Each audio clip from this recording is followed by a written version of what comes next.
Bismillahirrahmanirrahim. Alhamdulillahi rabbil alamin. Wassalatu wassalamu ala Rasulillah wa ala alihi wa sahbihi ajma'in. Amma ba'd. Assalamualaikum warahmatullahi wabarakatuh.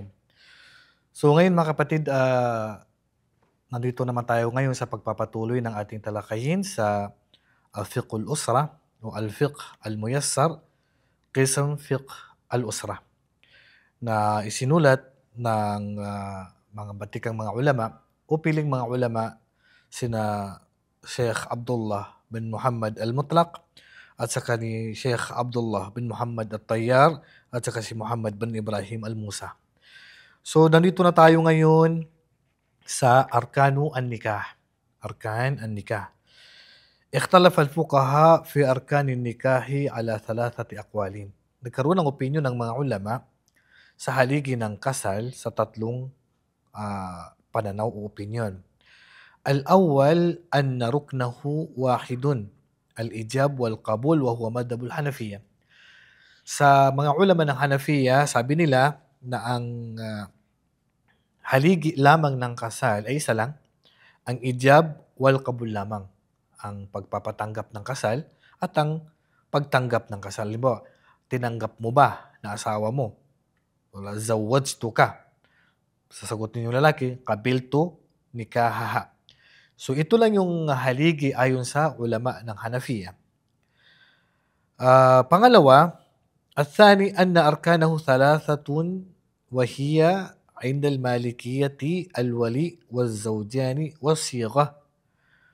So sa mga ulama ng Malikiya, 3 ang haligi ng kasal. Una, ang pagkakaroon ng wali ng babae, yung guardian. Papag-usapan din po natin kung sino yung wali ng babae. Az-zawjani at ang mag-asawa, yung ikakasal po, yung lalaki at ang babae. Was-sigha at yung pong ijab wa al-qabul. Wa inda al-Hanabila az-zawjani wal-ijab wal-qabul. Sa mga ulama ng Hanabila naman, sa kanila ang mag-asawa lamang at ang ijab wal-qabul lang yung haligi. Mayroong pangatlong pananaw na ang arkanuhu khamsatun.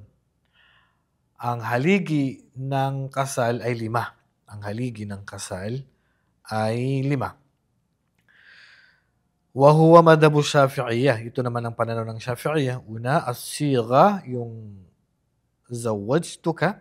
Tapos yung pagtanggap to lalaki, qabiltu, nikahaha. Pangalawa, az-zawj waz-zawja. Ang mister na mag-aasawa at ang babae na ikakasal. Wasyahidani at ang 2 witness, wal-wali at ang wali ng babae. So yan po yung opinion ng ating mga ulama. So may nagsabi sa mga ulama isa lang haligi, ito po yung pananaw ng Hanafiya. Meron naman sa mga ulama nagsabi 3 ang haligi. Ito ang ulama ng Malikiya. Sa Hanabila 2 lang haligi. Sa Shafi'iyya 3 po yung o 5 po yung haligi ng kasal at nabanggit po natin kanina. Awalan, az-zawjani al-khaliyani min al-mawani'. So, ang unang haligi ng kasal ay ang pagkakaroon ng ikakasal, ang lalaki at ang babae, al-khaliyani min al-mawani'. Anong ibig sabihin ng khaliyani min al-mawani'? Walang koneksyon sila na hindi sila pwedeng ikasal, hindi sila magkapatid, hindi sila magkapatid sa gatas, walang ugnayan na nagsanhi na hindi sila pwedeng ikasal. So, sila ay malayo sa bagay na yon. لا يختلف الفقهاء أن النكاح لا ينعقد إلا بين زوجين خاليين من الموانع شرعا. Nagkasundo ang mga ulama na dapat ang dalawa na yan ay kakasal ay walang namamagitan sa kanila na magkadugo sila o sila ay magkapatid sa gatas o ano pang dahilan na yun ay magiging dahilan na hindi sila pwedeng ikasal. Nagkasundo ang mga ulama na kailangan talaga yan. والموانع الشرعية والموانع الشرعية هي العلاقة التي جعلها الشارع سببا لتحريم النكاح بين الرجل والمرأة إما على سبيل التأبيد أو إلى أجلين. Ang mawani asyariyya, ito yung ano ba yung mawani na tinatawag, yung hadlang sa dalawa. Walang naghahadlang sa kasal nila. Wala silang ugnayan na nagiging dahilan na hindi sila pwedeng ikasal. Itong lalaki at babae, halimbawa, ugnayan nila na habang buhay hindi na sila pwedeng ikasal o ugnayan nila temporary, hindi sila pwedeng ikasal. ويتناول الفقهاء بعض ذلك في باب المحرمات في النكاح. So pinag-usapan ito ng mga ulama natin sa pintuan ng mga bawal na ikasal. So yan po ay mapapag-usapan po natin yan. Sino yung mga babae na bawal mong pakasalan? May babae na bawal mong pakasalan habang buhay, may babae na temporary na hindi mo siya pwedeng pakasalan. So dapat walang ganun bago kayo may kasal. Pangalawang haligi ng kasal, as-siga. Ano yung siga? لما كان النكاح عقدا من العقود فلا يختلف الفقهاء في أنه يحتاج إلى صيغة يتحقق فيها الإيجاب والقبول. Dahil nga ang kasal ay transaction, pagkakasundo sa dalawang panig, kinakailangan talaga na may salita na manggagaling sa dalawang panig. Kinakailangan al-ijab, pinapatanggap yung kasal, al-qabul at ang pagtanggap ng lalaki ng kasal. وينعقد بلفظ الإنكاح والتزويج وبكل ما يدل على ذلك كملكتك ونحو ذلك. Lahat ng salita na pwedeng matapos ang kasal, katulad ng ankahtuka, o zawajtuka, o malaktuka.